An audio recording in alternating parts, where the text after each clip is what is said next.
Picture yourself at the busy port of Adulis long ago, where the salty sea air mixes with the sweet smell of spices and burning frankincense. All around you, people from distant lands, Romans, Arabs, and Indians. Endless lines of camels move to and from unknown kingdoms deep within Africa, part of a trading web that linked the continent long before Europeans found their way by sea. This giant network shaped world money and culture for hundreds of years, making African goods known and wanted everywhere, shaping the world's first truly global marketplace. But more than goods traveled these ancient highways. Ideas, beliefs, arts, and technologies moved freely between cultures as Romans, Arabs, and later Europeans came to trade, forever changing all who participated in this vast network.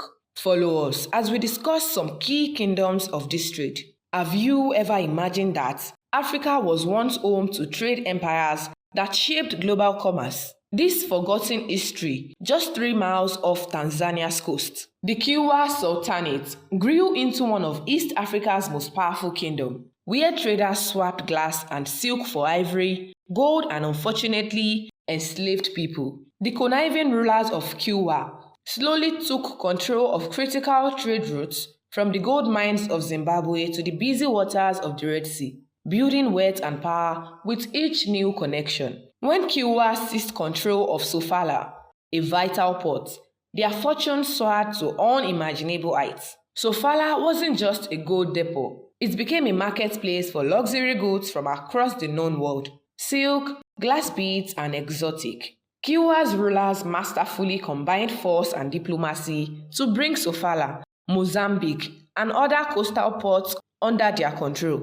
They then imposed heavy taxes on all goods passing through their territory, creating enormous wealth that transformed their kingdom. This prosperity allowed them to build an entire town of stone. The famous traveler Ibn Battuta marveled at these structures, calling them among the most beautiful and well-built in the world. The ruins still standing today reveal just how advanced this African civilization had become, with architectural techniques that demonstrated remarkable engineering knowledge. But in the 14th century, Kilwa began to decline. Power struggles between the Amir, Sultan, and Wazir weakened the kingdom from within. As Kilwa's grip loosened, dependent ports like Sofala seized their chance for independence, breaking away to form their own trading powers and hastening the decline of one of Africa's greatest maritime empires, the Kingdom of Aksum, a name that once commanded respect across the ancient world.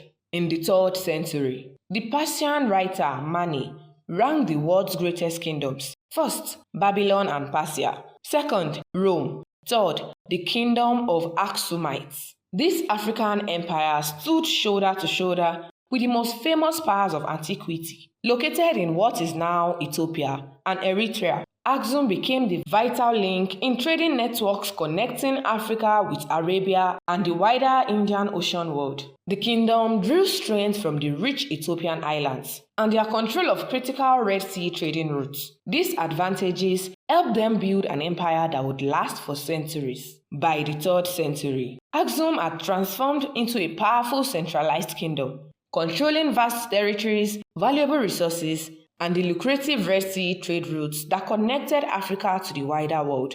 Aksum mastered the art of global trade, controlling routes that connected inner Africa to Arabian markets, Persia, and even distant China and India. This vast network wasn't just about trading goods. It created a highway for exchanging ideas and technologies that enriched Aksum's culture and influenced distant lands. Aksum was uniquely advanced. It was the only kingdom in ancient sub-Saharan Africa to mint its own coins. These remarkable achievements spoke to their economic sophistication and confidence on the world stage. The kingdom's wealth flowed from its natural riches, especially gold and ivory, from the abundant elephant herds that roamed their territories. By the 7th century, Arab control of the Red Sea and the rise of Islam gradually isolated Aksum from its trading partners. Cut off from international routes, this once mighty African empire began its long decline. Next, the Swahili coast in East Africa. By the 11th century, African farmers and traders began forming connections with merchants from Persia, Arabia, India, and China. The legendary Swahili city-states were born from these interactions. Their perfect location along Indian Ocean trade routes allowed these cities to grow from small coastal settlements into world-renowned centers of commerce and culture. Zanzibar, also called the Spice Island, became famous worldwide for its cloves and exotic spices. By the 19th century, its aromatic treasures were sought after across Africa, Asia, Europe, and beyond. Due to its abundant resources and commercial structure, Malindi, another Swahili city-state, became known as a navigation hub where sailors could find plenty of supplies and a friendly environment. Arab traders brought Islam to these shores as early as the 7th century. Over time, it wove itself into local life, becoming the predominant faith and helping shape a distinctive Swahili identity. This cultural blending is perhaps most visible in Swahili architecture, where local coral stone is transformed into buildings of remarkable beauty and cultural significance. The famous House of Wonders in Zanzibar stands as the perfect example of this fusion. Its grand design combining African, Arab, and Persian influences into something uniquely Swahili, a physical embodiment of this remarkable coastal civilization. Our journey through Africa's trade empires brings us full circle to Adulis, the ancient port city on Eritrea's eastern shore that we glimpsed at the beginning.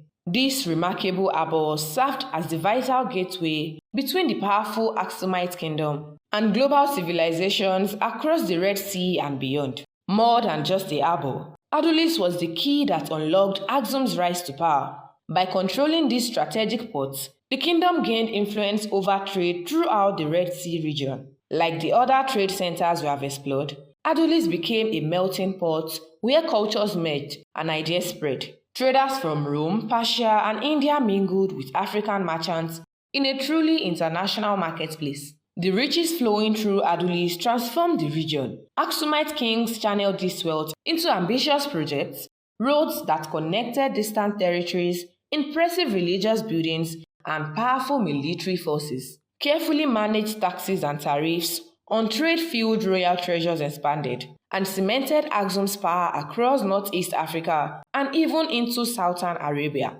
Beyond material wealth, Adulis brought a flood of new ideas into Aksum. The cultural mingling of distant civilizations sparked innovations that transformed Aksumite society. Yet, even this mighty port eventually declined.